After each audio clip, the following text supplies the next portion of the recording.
What's up, beautiful people? I got a fun one for you today. As you can tell from the title, we are doing Cameroonian slang. This was inspired, in fact, by a Vanity Fair episode of Yvonne Orji teaching us Nigerian slang. Now, Yvonne Orji is one of the co-hosts of my favorite podcast, Jesus and Jollof, which I've talked about several times on this channel. Now, the other co-host of Jesus and Jollof is Yhiamey, and they both have separate TEDx talks with over a couple million views. I've even inserted 30-second snippets of several episodes of your podcast in a few of my previous videos. Not because you're paying me or anything, but because I genuinely enjoyed your podcast. They don't even know who I am, but they will eventually. Why? Because we're about to take over YouTube in the very near future. And the only way to ensure that is by subscribing if you haven't done so already, turning on your notifications so you never miss a video from me, like, share, and comment. This class requires participation, and this class is officially in session. Now, before I proceed, I should mention that if you have seen that Vanity Fair episode of which I speak, you will notice that some of the slangs she uses will equally appear in this video. This is because, again, Nigeria and Cameroon share a border, and so there are some similarities in the way we phrase some things. And also, I did go to primary and secondary school with a lot of Nigerians who, of course, dominated the honor roll, were always top of the class. When they say Naija no di carry last, which loosely translates into Nigerians always bring in your A game, they're not joking, except when it comes to soccer. And with that, let's get right into it, shall we? First one, ashuka. Now this one just means serves you right, and you cannot say ashuka without doing a hand gesture. You gotta do ashuka, serves you right. You got what you deserved, so that's what that means. Second one, langa, or long throat.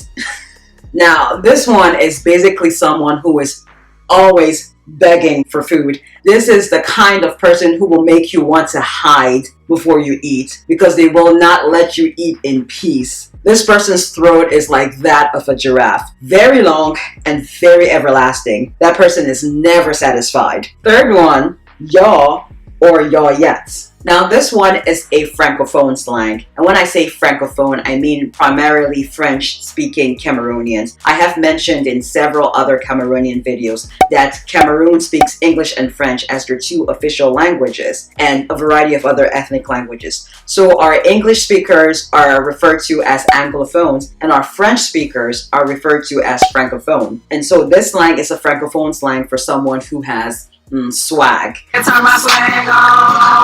So someone who dresses nicely. Yaw is for a guy and yet is for a female. So when someone says il est devenu yaw or elle est devenue yet, it means she has become a yet. She's dressing nicely, or he's now dressing nicely. La yhiamey. Now this one is another Francophone slang for an elderly woman. Chai! And you have to say it like that. You have to say chai because it's an exclamation of surprise or disappointment. So if you find out something you were not expecting, you're like, chai! Chapeau. Now, chapeau is French for hat, but in boarding school, we use the word chapeau to express disappointment or as an interjection when you're humiliated or embarrassed. It's basically the equivalent of being salty, which is a Philly slang. Stupid olodo. That's basically a fool. Now, I remember when I was in primary school, my brother and I and several other kids from school used to go over to this lady's house for her to tutor us. She used to teach at the school, or I think her husband used to teach at the school, and she would just tutor us. And I hated going over there, you guys, because this lady would always call us names. She used to call this one girl Tiny Mosquito because the girl was skinny. And then she used to call this one other guy Stupid Olodo because the guy could never get a question right. But who knows, he probably had dyslexia, but I just did not like going over there. But my mom had paid for it already, so we had to keep going. But the one thing that I did like about that lady was after she finished tutoring us, at the end of the tutoring session, she would always give us food. And you gotta say it like that too. You have to say It's like expressing very strong agreement, the same way we would say yes. So that's this one. Now, wow. Now this one can be used interchangeably with chai or in the same sentence. So you could say chai na wow is just to express surprise or disappointment. Mamma mia! This is yet another exclamation of surprise. And in fact, you could use that and chai and nawao in the same sentence. And it basically all means the same thing. You could say, chai nawao mamma mia! Which is like overkill, but you get the point. Falling bush.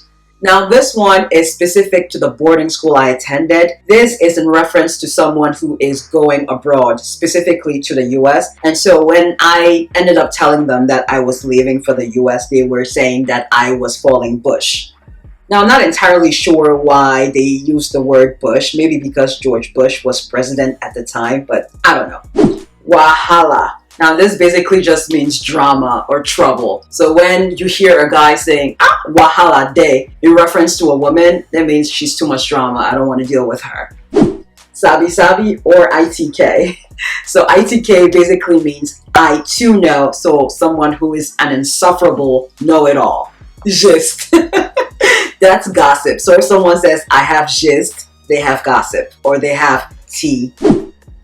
No Congo sa. That's another Francophone slang, and it means gossip, the same thing as gist. Kosh, basically to curse someone out. So when someone says, I will kosh you, that means I'm going to curse you out. 5 fingers is like the middle finger. Ashia. Now this one is used typically to express condolences or to sympathize with someone who has had a bad day or is in pain. Let's say my mom is in pain. I'll say Ashia ya, which is what I always say to her. Or if someone's relative has died, I will say Ashia ya. No be so. So this is Pidgin English for isn't that it? Or in Ebonics, ain't that the truth? Nah. Now, contrary to popular belief, this does not mean no. It is used at the end of a sentence or a question. Let's say you were joking with someone and they started to get upset. You would just say, I'm playing, nah. Which one be this one, nah? Broken English for which one is this one?